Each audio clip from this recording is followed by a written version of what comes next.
Olá, turminha do quarto ano. Hoje é terça-feira, nossa aula de ciências. Hoje a gente vai estudar sobre as relações alimentares entre os seres vivos, né? Como eles se relacionam entre si. Mas antes ficou uma atividade sobre o que eu estudei, né? Sobre as plantas, que a tia Débora passou na terça-feira passada. Era sobre a reprodução das plantas. Tinha um texto, certo? Que eu coloquei para ajudar vocês mais ainda, que era um texto mais resumido, mas vocês podiam utilizar também do livro, sem problema.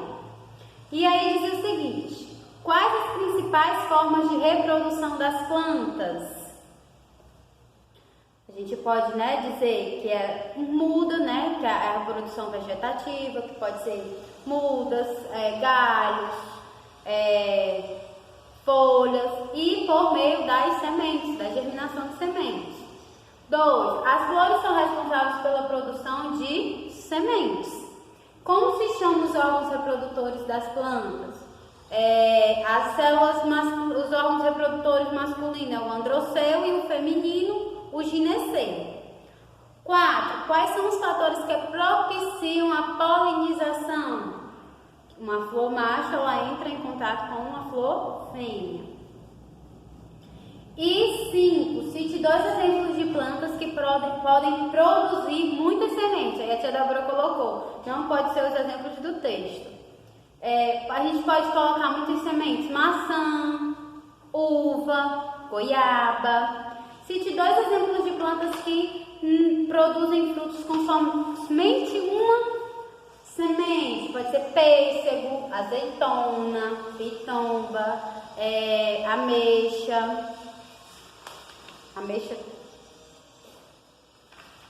E 7. Como se chama o processo que a semente se transforma em flor? Germinação. E do que as sementes precisam para germinarem?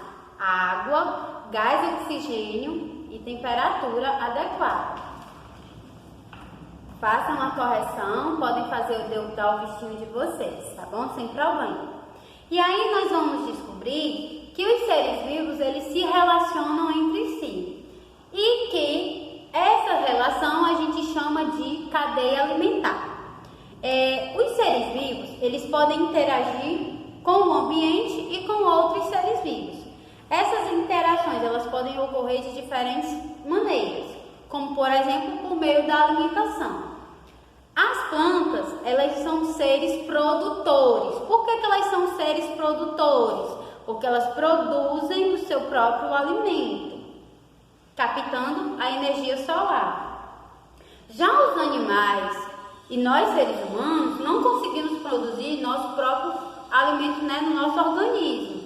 A gente precisa do outro para poder se alimentar. E nós precisamos nos alimentar para obtermos energia e nutrientes para vivermos uma vida saudável.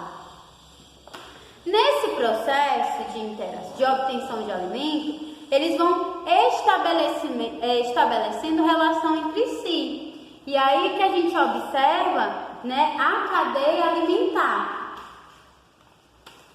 Ok? O capim, na atividade de vocês, lá na página 222, a gente tem um exemplo de cadeia alimentar. O capim, ele produz o seu próprio alimento, ou seja, ele é um produtor. O preá, ele se alimenta do capim. Então, ele é um consumidor primário, porque ele está sendo o primeiro a consumir o alimento. A sussuarana, ela se alimenta do preá, então ela é um consumidor secundário. E alguns seres vivos microscópicos, quando a sussuarana morre, que são os seres decompositores, eles são os seres decompositores, que se alimentam de células e seres vivos que estão mortos. A gente pode também observar a cadeia alimentar nessa imagem aqui, em forma de uma pirâmide. Nós temos o consumidor terciários, que geralmente são os carnívoros, depois os consumidores secundários, os consumidores consumidores primários são aqueles que geralmente se alimentam dos seres produtores. E os produtores geralmente são as plantas. Essa sequência de relação alimentares entre os seres vivos, em que um ser vivo serve de alimento para o outro, é chamado de cadeia alimentar.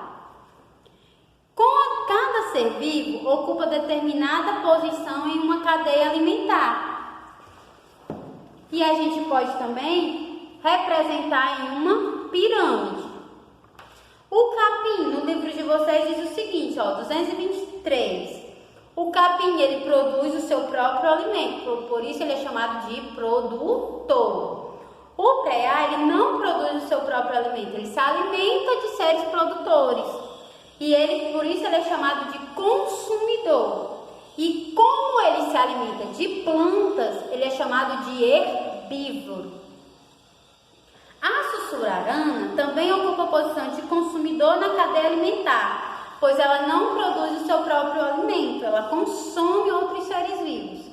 Só que como ela se alimenta de outro animal, a gente não chama de herbívoro, a gente chama de carnívoro. Por quê? Porque ela está se alimentando de outro animal.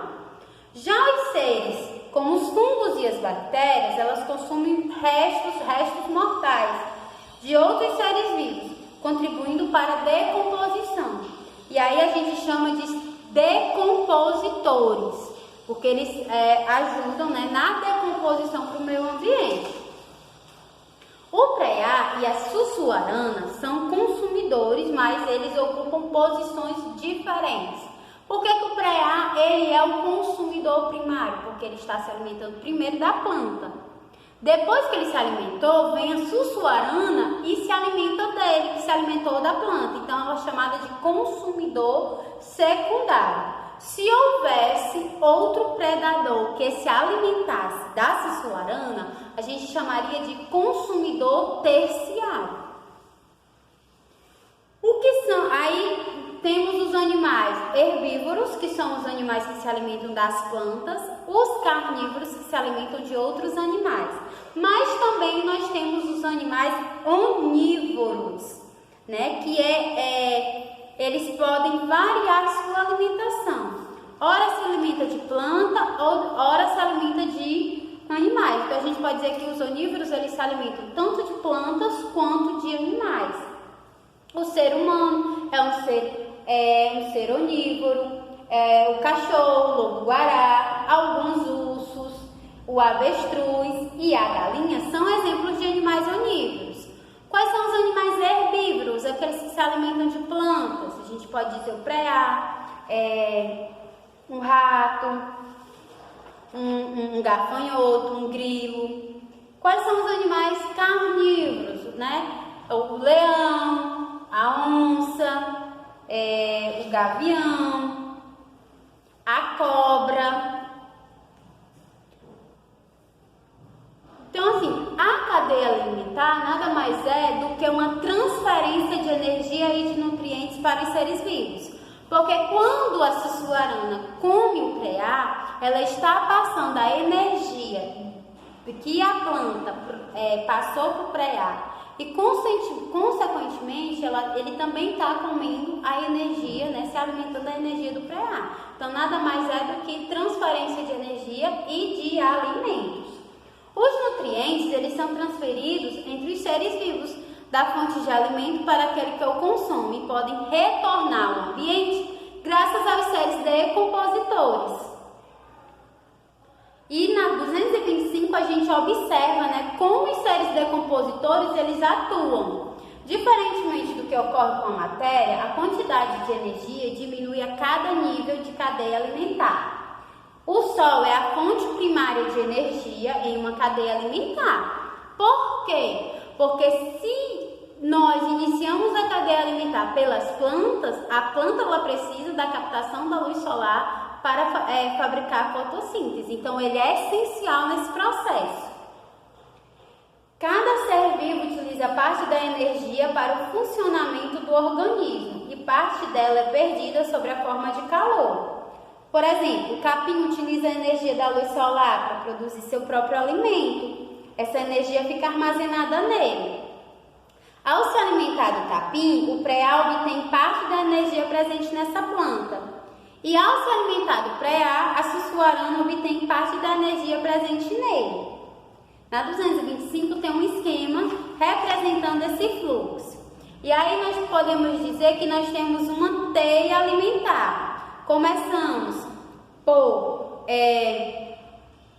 a planta e tem o gafanhoto, que pode servir de alimento tanto para o preá, quanto para o sapo ferreiro, quanto para o teiu, quanto para os seres vivos decompositores. Porque até um desses animais comer, ele também pode morrer e servir de alimento para os seres decompositores. Então, por que a gente chama de teia? Porque vários animais, eles podem servir, certo? De alimento para outros tipos de animais. E aí vocês vão fazer as questões da página 227 até a 228. Na próxima aula a gente faz a correção, tá certo? Uma boa terça-feira para vocês, que Deus os proteja. Qualquer dúvida, certo? Podem chamar a tia Débora, que a tia Débora responde. Tchau!